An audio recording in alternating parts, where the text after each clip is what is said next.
And hello guys, once again, welcome back muli sa ating munting channel. Panibagong araw at panibagong reaction video na naman po ang ating pag-uusapan ngayon. Bago ang lahat, kamusta yung mga sulit Kalingap supporters natin dyan? Kamusta yung mga sulit Jomcar fans natin? I hope nasa maayos na kalagayan po kayong lahat.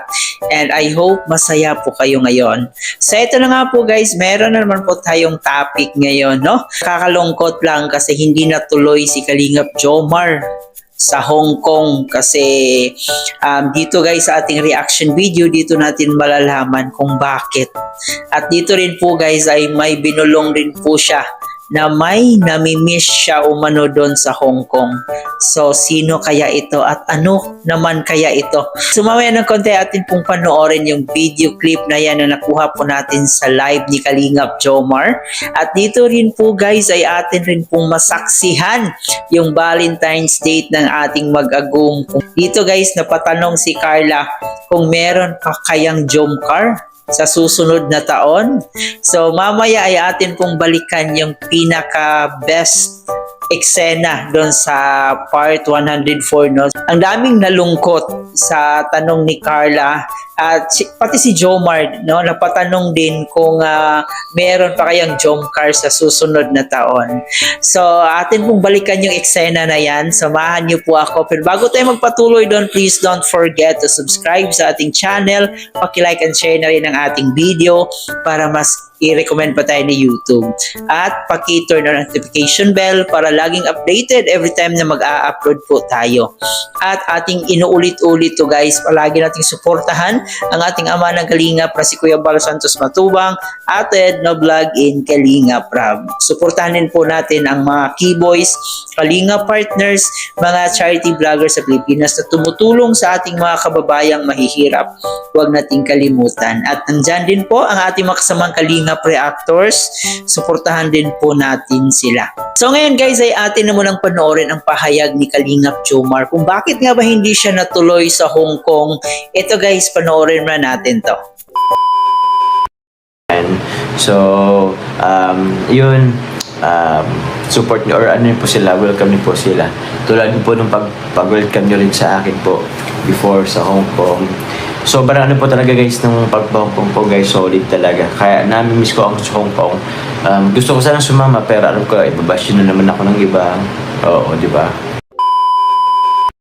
So yun na po guys, no? Nakakalungkot lang kasi isa sa dahilan talaga yung hindi pagsama ni Kalingap Jomar sa Hong Kong ay baka mababash na naman siya.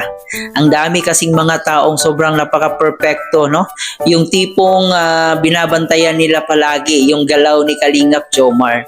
So siguro advance na rin yung pag-iisip ni Papa Joms na alam niya talaga na ito na naman yung ibabash sa kanya if ever na tumuloy talaga siya sa Hong Kong. Kasi may masasabi na naman yung ibang sabihin na nating supporters. Doon sa mga comment nga nila, sinabi nila na bakit daw pupunta pa si Kalingap Jomar. Nakapunta naman daw ito na sa Hong Kong. So bakit daw hindi na lang niya isama si Carla if ever na pupunta siya doon. So napaka talaga, pakialamero, no? Mga pakialamero talaga yung iba. Hindi ko nila lahat pero may mga iilan talaga palaging nangingialam sa buhay ng may buhay. So para sa akin, bakit ba natin pipigilan si Kalingap Jomar kung gusto naman niya at kung meron naman po siyang pera? Why not, di ba? At saka siguro may intindihan naman ng mga totoong nagmamahal sa Jomcar kung bakit hindi makakasama si Carla. Kasi alam naman po natin na sobrang busy ni Carla sa kanyang studies. So hindi talaga pwedeng sumama si Carla. Or if ever man nababalik si Kalingap Jomar at isasama na niya si Carla, so mas maganda rin yun. Pero sa ngayon, ito yung pinag-uusapan natin. So why not kung gusto ko talaga niyang pumunta, di ba? Iniisip talaga ni Papa Joms yung kanyang sarili kasi alam naman niya na ibabash na naman siya sa mga taong feeling perfecto. So hindi na lang talaga siya tumuloy. No, hindi na lang talaga tinuloy ni Kalingap Jomar.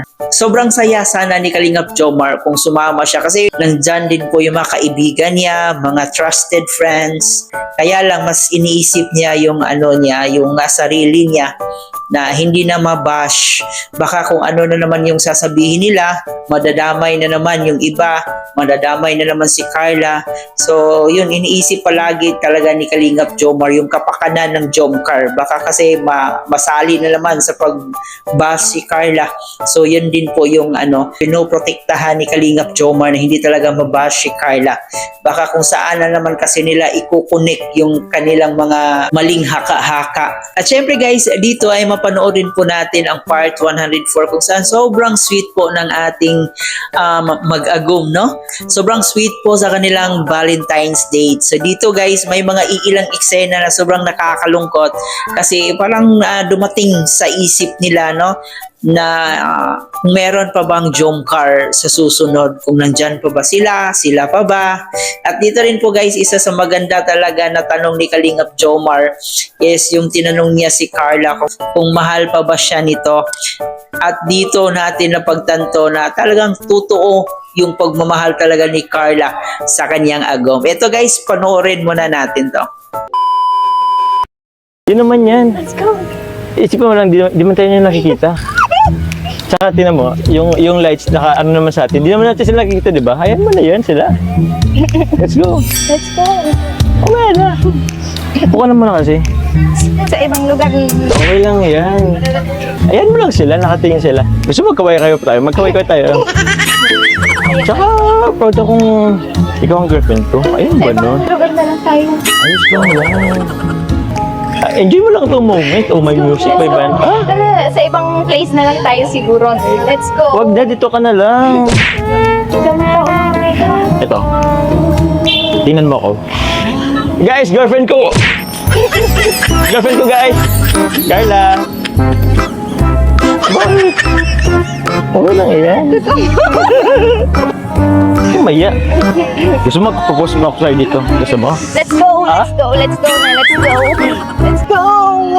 Please. Let's go. Sige, tara na nga. Saan mo gusto? Saan mo gusto?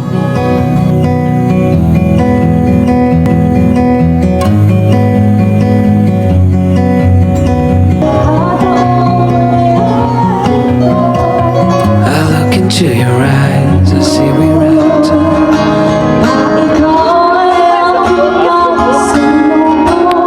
Gusto mo gano'n? I guess no one's to blame, nobody crossed the line. I guess we couldn't see, somehow we couldn't feel. Maybe we were so far. Oh my God. Oh my God. Okay lang yan. Ikot ka.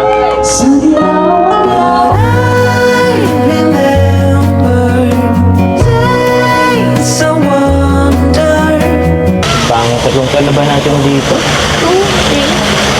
Pero yun, saya. So by, naganda ka pa ba next year? Ano kayong next year mangyayari? Ano? Sa Valentine.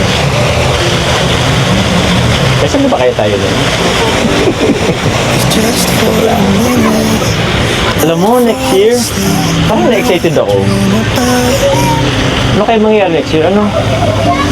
Siguro naman next year, mas intimate na tayo. Bakit? Sana, next year, tayo pa. Sana, next year, may Jomcar pa. Yan ka na naman eh. Parang lagi ka namang pag-think negative eh. Tanong ko lang, mahal mo pa ba ako?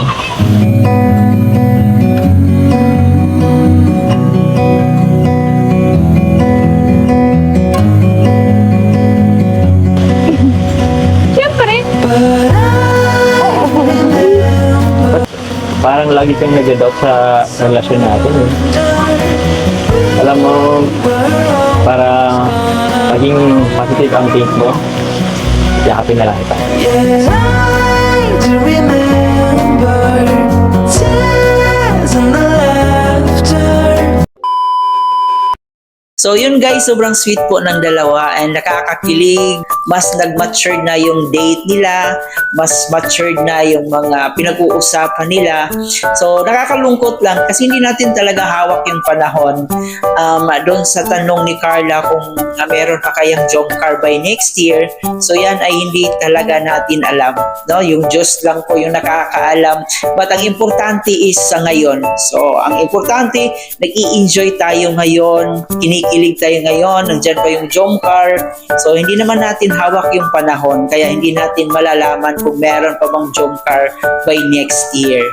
So we hope na tuloy-tuloy pa yung job car. So hanggang dito na lang muna guys ang ating reaction video. Maraming salamat sa inyong pagsama. Paki-comment po dyan sa ating comment section. And of course, paki-like and share na rin ang ating video. Once again, Chloe TV, thank you for watching.